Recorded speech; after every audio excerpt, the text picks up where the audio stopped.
Welcome back to our 2012 Look Back show here on RFL. I'm Andrew Whitman, and as we were just going through some of the top media events of the year gone by, the top TV event and top TV series, both were sports related, both football related.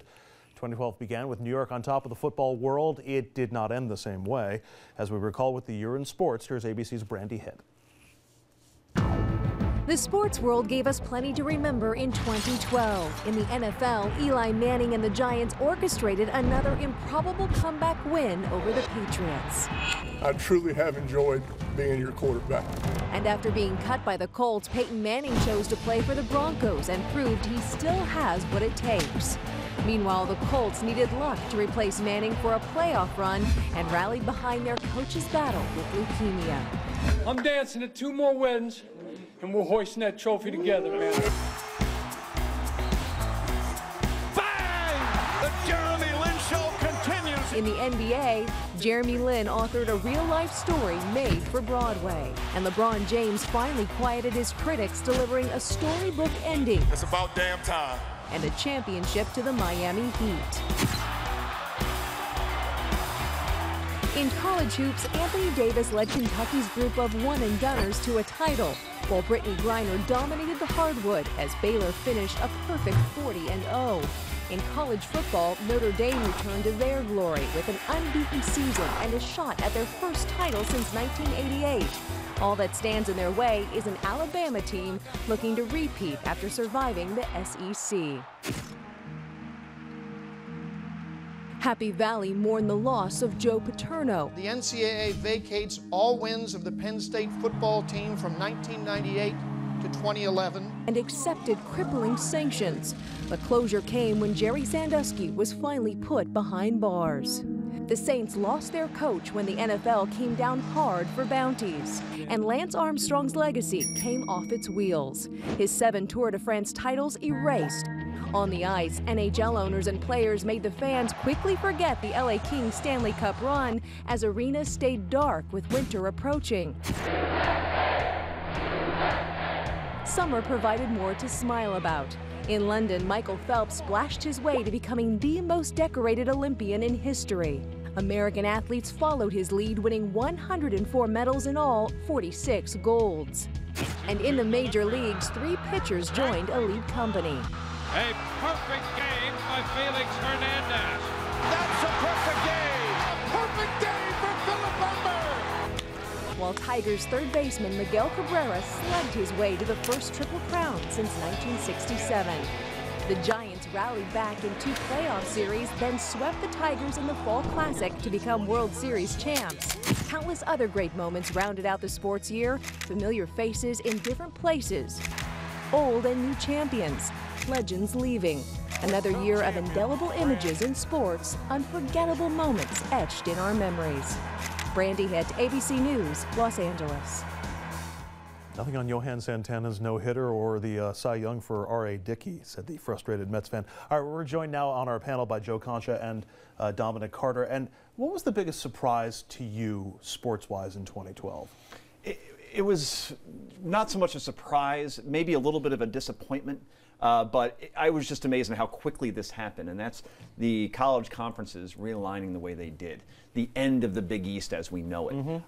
And all of these teams now merging into these super conferences, and now all the rivalries that are lost. We'll never see, we'll see it, we won't see it every year, Syracuse and Georgetown again, or the backyard brawl of West Virginia and Pitt, or even the holy war of like BYU and Utah. All of these great geographical rivalries now gone, and I'm just so shocked at how quickly it happened, Andrew.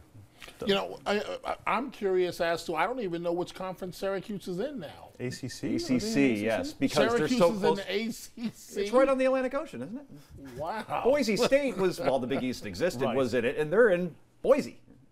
Imagine Wow. St. John's, go fly to Boise, play a game in February. Well, the biggest positive surprise as a local sports fan, the success of the New York Knicks. They went from everybody's flop to like the whole city is now almost united behind Carmelo Anthony and the New York Knicks. It would have been nice to see Linsanity play with the Knicks, but I guess it wasn't meant to be. Raymond Felton has done pretty good, even though his finger may be broken. They don't know what the situation is. But I guess the best positive surprise is we have hope again because the Knicks are back under Carmelo Anthony. I want to ask about your biggest disappointments of 2012, and for me, this one shouldn't have been, but it was Lance Armstrong. I mean, we saw the writing on the wall; it was years in coming. But I think I was just so personally disappointed by it when it all came out. Why? Because you sort of wanted to hold out hope that he wasn't cheating. Really? That he wasn't But all of using these steroids. allegations, you really believe that? I know. But I mean,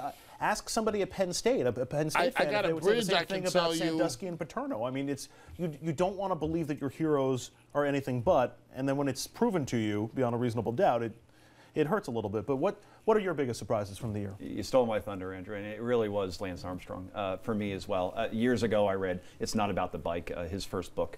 I bought into the entire, what turns out to be a myth. I have two family members that battle cancer. I saw what chemotherapy can do to them. I saw that even to get back to being just a normal functioning person is one thing. It's another to win 7 consecutive Tour de France's. And for all of that to come crumbling down the way it did, was truly, and this is the thing, in sports, you're guilty until proven innocent as far as steroids are concerned or any performance-enhancing drug. But still with Armstrong, I was in your camp. I'm like, not him. After everything he overcame, why would he have to then go to that level? It's the one guy you would hope would stay free from the scandal. It would be the equivalent of finding out that Derek Jeter or Cal Ripken was using steroids. Even though teammates were coming forward, you guys, I mean, you really... But they had reason to be bitter. They had reason to throw accusations around. And they never had a test that proved that he was actually guilty, unlike an A-Rod, for instance. Your biggest disappointment? My biggest disappointment relates to football with the New York Jets, and it's a good one. That's a good one. It's a team thing. It's a dual thing with Mark Sanchez and Tim Tebow. I was so excited when the Jets got Tebow, and I heard Joe Namath saying it's never going to work, and I heard people saying it was just a marketing stunt to put people in the seats. And, I mean, just to see Tebow run the ball a few times and block on punts was a big disappointment. And for Mark Sanchez, it just goes to show what confidence can do. Because the moment that now granted, the offensive line had problems. He lost his receivers. The moment they brought Tim Tebow in, it was the beginning of the end this year for Mark Sanchez. His confidence just went flatline. You know, I didn't get a chance to give my biggest surprise of the year, and for me, it was the success of the Baltimore Orioles, who I've rooted for since I was 7. And to see a team come from nowhere, an underdog, written-off team, all of a sudden challenging. That's why people have embraced Butler all across the country when the NCAA tournament rolled. People can't point out where Butler is on a map, but they're America's team when the NCAA tournament rolls How around. about RG3? I mean, that's the Washington Redskins. That's a team. That's a story. Could be a very good 2013 for Andrew in sports.